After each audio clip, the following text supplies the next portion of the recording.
జగన్ సన్నిహిత అడిషనల్ డీజీపీకి రేవంత్ రెడ్డి గారు చెక్ పెట్టబోతున్నారా? మరి తెలంగాణలో పరిస్థితి ఎలా ఉండబోతుంది? సో ఈ అంశాన్ని మనకు వివరించడానికి మనతో పాటు ఉన్నారు ప్రముఖ సీనియర్ జర్నలిస్ట్ డివిఎస్ గారు. నమస్కారం సార్. నమస్తే అమ్మా. సార్, ఇక్కడ చూస్తుంటే జగన్ సన్నిహిత అడిషనల్ డీజీపీకి చెక్ పెట్టబోతున్నారు రేవంత్ రెడ్డి గారు అని చెప్పేసి మనకి వార్తలు వస్తున్నాయి. ఈ పరిణామాన్ని అసలు మనం ఎలా చూడాలి సార్? స్టీఫెన్ రవీంద్ర, అవును సార్, ఆ పేరుకే ఒక ఇమేజ్ ఉంటుంది. స్టీఫెన్ రవీంద్ర పేరు వింటేనే ఒక ఇది ఉంటుందన్నమాట. ఆంధ్రప్రదేశ్ పోలీసులో కొన్ని క్యారెక్టర్లు ఉన్నాయి. కొంతమంది పేర్లు చెప్తే వెంటనే జనానికి ఇది వస్తుందన్నమాట. అట్లాంటి వ్యక్తుల్లో ఈయన ఒకడు. అక్కడ ఆంధ్రప్రదేశ్లో పిఎస్ఆర్ ఆంజనేయులు, సునీల్ కుమార్, ఇట్లా ఏ విధంగా వాళ్ళు అధికార పార్టీకి కొమ్ము కాసి ఎవరు పవర్లో ఉంటే వాళ్ళు ముఖ్యమంత్రిని దగ్గరై వీళ్ళు పోలీసులో ఒక రకంగా పూర్తి ఆధిపత్యం చలాయించిన దీంట్లో ఇప్పుడు ఈయన స్టీఫెన్ రవీంద్ర, ఈయన 1999 బ్యాచ్ అన్నమాట. ఈయన ఏంటంటే రాజశేఖర్ రెడ్డికి పెట్. వైఎస్ రాజశేఖర రెడ్డి సీఎంగా ఉన్నప్పుడు ఆయనకి చీఫ్ సెక్యూరిటీ ఆఫీసర్గా ఉండేవాడు, సిఎస్ఓ అన్నమాట. ఎవరు? స్టీఫెన్ రవీంద్ర. ఆ కుటుంబానికి బాగా దగ్గరయ్యారు. ఇప్పుడు నువ్వు అన్నది అదే కదా, జగన్మోహన్ రెడ్డికి చాలా సన్నిహితమైనటువంటి వ్యక్తి, అడిషనల్ డీజీపీ స్థాయికి వచ్చారు. ఈయన అసలు ఆంధ్రప్రదేశ్ గవర్నమెంట్కి వెళ్ళిపోవాల్సింది. ఏంటంటే అప్పుడు శ్రీలక్ష్మి గారు పెట్టుకున్నారు, అక్కడికి వెళ్ళిపోయారు కదా. ఆ శ్రీలక్ష్మి గారు కూడా వీళ్ళకి బాగా క్లోజ్ అనమాట. అట్లాగే మరి ఈయన కూడా అప్పుడు ఆంధ్రప్రదేశ్ గవర్నమెంట్కి వెళ్ళిపోతాడు అనుకున్నారు. అక్కడ సిఎస్ఓగానో అక్కడ మన జగన్మోహన్ రెడ్డికి అక్కడ డీజీపీగా అటు వెళ్తారనుకున్న దీంట్లో ఈయన కాదు, ఇక్కడే కంటిన్యూ అయ్యారు. ఎవరు? స్టీఫెన్ రవీంద్రకి అనుమతి ఏమీ రాలేదు పెట్టుకున్నా కూడా. అలాంటి పరిస్థితుల్లో ఇప్పుడు ఏంటి? వివాదాస్పద అధికారి.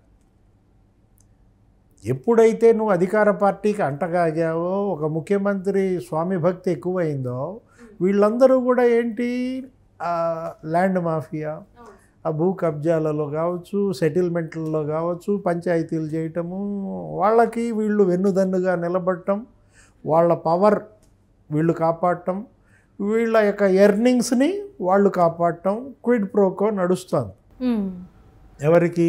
పాలకులకు, పోలీస్ అధికారులకు, సన్నిహిత అధికారులు వీళ్ళంతా కూడా. ఇప్పుడు స్టీఫెన్ రవీంద్ర మీద నిన్న కూడా ఎవరు ఒక ఆయన కేసు పెట్టాడు. ఎవరు? డిఎస్పి.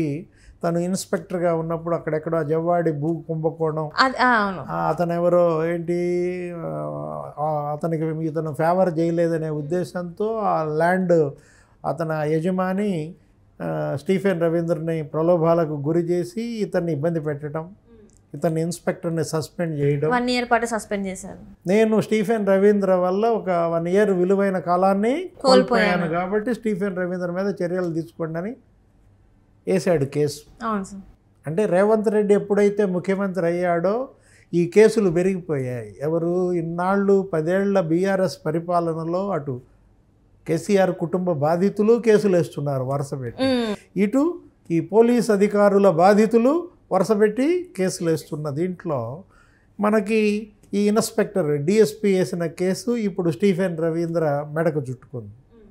జనరల్గా జగన్మోహన్ రెడ్డికి సన్నిహితుడు అంటే రేవంత్ రెడ్డికి కొంత కంటు ఉంటుంది, ఎందుకంటే రేవంత్ రెడ్డి ముఖ్యమంత్రి అయినప్పుడు దేశంలో ముఖ్యమంత్రులందరూ అభినందించారు కానీ జగన్మోహన్ రెడ్డి అభినందించారు. కనీసం ఫోన్ కాల్ చేసి కూడా అభినందించలేదు. ఎందుకంత తేడా?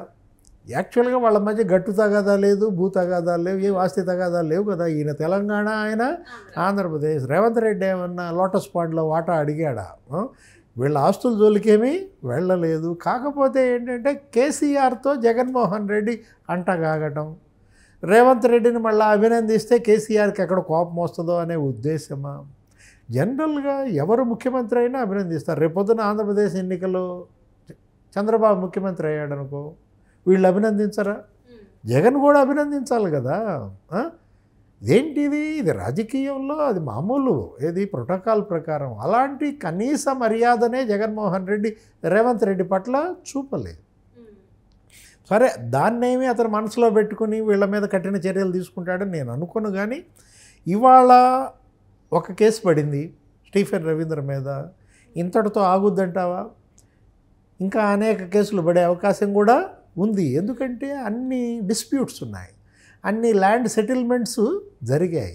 అంతగా వీళ్ళు ల్యాండ్ మాఫియాతో, రియల్ ఎస్టేట్ మాఫియాతో వీళ్ళు కొల్లైడ్ అయిపోయిన పరిస్థితుల్లో స్టీఫెన్ రవీంద్ర మనం వివాదాస్పదుడని ఎందుకు అనుకున్నాం? అంతకుముందు నువ్వు తెలంగాణ యాజిటేషన్ కూడా చూసుంటావు. ఉద్యమ సమయంలో కూడా ఈయన తెలంగాణ ఆందోళనకారుల పైన ఉక్కుపాదం వేశాడు, అణిచివేశాడు. ఏంటి, ఆ ఉస్మానియా యూనివర్సిటీ అప్పుడు ఆ విద్యార్థుల పైన అక్కడ బయట గేట్ల దగ్గర మొత్తం పోలీసు బలగాలని మోహరించి వాళ్ళపైన భౌతిక దాడులకు దిగాల్సిన పరిస్థితి వచ్చింది. అంటే అంత భయపెట్టిన పరిస్థితి. స్టీఫెన్ రవీంద్ర అక్కడే ఇన్ఛార్జిగా పెట్టారు అప్పటి కిరణ్ కుమార్ రెడ్డి ప్రభుత్వం. ఇలాంటి పరిస్థితుల్లో తెలంగాణ సమాజానికి స్టీఫెన్ రవీంద్ర దూరం అయ్యాడు. తెలంగాణ సమాజంలో స్టీఫెన్ రవీంద్ర మీద తీవ్ర వ్యతిరేకత కూడా ఉంది. ఎవరిలో? ఈ ఆందోళనకారుల్లో, అప్పటి ప్రత్యేక తెలంగాణ ఉద్యమకారుల్లో, వీళ్ళందరిలో కూడా. రేవంత్ రెడ్డి కూడా తెలంగాణ వాదిగా, ఈ ఉద్యమకారులకు వెన్నుదన్నుగా స్టీఫెన్ రవీంద్ర పట్ల అతనేమి సానుభూతి చూపే అవకాశం లేదు. చట్టం తన పని తను చేసుకుపోతుంది. చట్టం చేతులు చాలా ఏమంటావు పొడవా, చట్టం చేతులు చాలా పొడవంటుంటారు కదా. స్టీఫెన్ రవీంద్ర కూడా చట్టానికి ఏమీ అతీతుడు కాదు. ఆయన ఒకవేళ ఆయన పోలీస్ అధికారి అయితే అవ్వచ్చు, అంత మాత్రాన ఆయనకి సెక్షన్లు ఉండవా? వీళ్ళంతా పోలీస్ అధికారులేగా. ఇప్పుడు జైళ్ళకు వెళ్ళారు ఎవరు? ఫోన్ ట్యాపింగ్లో ప్రణీత్ రావు డిఎస్పీ, ఇవాళ రాధాకిషన్ రావు ఆయన హెడ్ అసలు టాస్క్ ఫోర్స్కి. అసలు ఇంతమంది పోలీసులు ఇవాళ జైళ్ళకు వెళ్తున్నారంటే ఏం జరుగుతోంది తెలంగాణలో? టాస్క్ ఫోర్స్ ఇవాళ స్పెషల్ ఇంటెలిజెన్స్ బ్రాంచ్ గీత ఎంత దాటారు. ఇప్పుడు అధికారులకు పాలకులకు మధ్య ఒక థిన్ లైన్ ఉంటుంది. వాళ్ళు ఉండేది 5 ఏళ్లే, వీళ్ళు 30-40 ఏళ్ళు సర్వీస్ చేయాలి. వాళ్ళని ప్రజలు ఓడిస్తారు. ఒకసారి నీకు ఉద్యోగం వచ్చిన తర్వాత నువ్వు నీ అంతటి నువ్వు చేతులారా చేసుకుంటే తప్ప ప్రజలు నిన్నేమి చేయలేరు, తీసేయరు. ఇప్పుడు ఇవాళ ఈయన అడిషనల్ డీజీపీ, ఈయన ఎవరు తీసేయలేరు. ఈయన ఐపీఎస్ ర్యాంక్ ఎవరన్నా లాక్కుంటారా?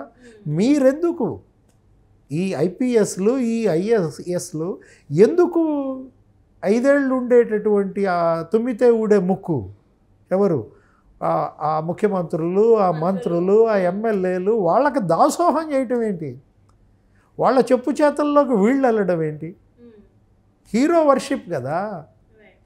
చిన్నపిల్లల్ని నువ్వు కదిలిస్తే ఏమంటావు? నువ్వు పెద్ద అయ్యాక ఏమంటావు? ఏమవుతావురా? ఐపీఎస్ అంటాడు. అలాంటి పిల్లల్లో అంత హీరో వర్షిప్ ఉన్నటువంటి వీళ్ళు ఐఏఎస్లు, ఐపీఎస్లు అయిన తర్వాత ఇలా ఈ డబ్బు కాంక్షతోనో, ఈ భూమి పిచ్చతోనో 100 కోట్లు 1000 కోట్లు సంపాదించాలన్న ఒక్క తాపత్రయంతో ఎందుకింత వీళ్ళు పతనమవుతున్నారో అర్థం కావట్లేదు. స్టీఫెన్ రవీంద్రకి ఈ కేసుతో ఆగితే సంతోషం. భవిష్యత్తులో ఇంకా ఆయనకి ఏ కేసులు రాకుండా ఉంటే, ఇంకా బాధితుల సంఖ్య ఎక్కువైనప్పుడు అందరూ ఇవాళ కేసులు పెడుతున్నారు. రేవంత్ రెడ్డి పిలిపేమి ఇవ్వాల, బాధితులారా రండి కేసులు పెట్టండి అని. కానీ రేవంత్ మీద నమ్మకము, ఇన్నాళ్ళ ఈ చెర నుంచి విముక్తి పొందామన్న ఆనందము, బాధితులంతా పోలీస్ స్టేషన్లకి క్యూ కడుతున్నారు. Right sir, right. Thank you so much sir. నమస్తే.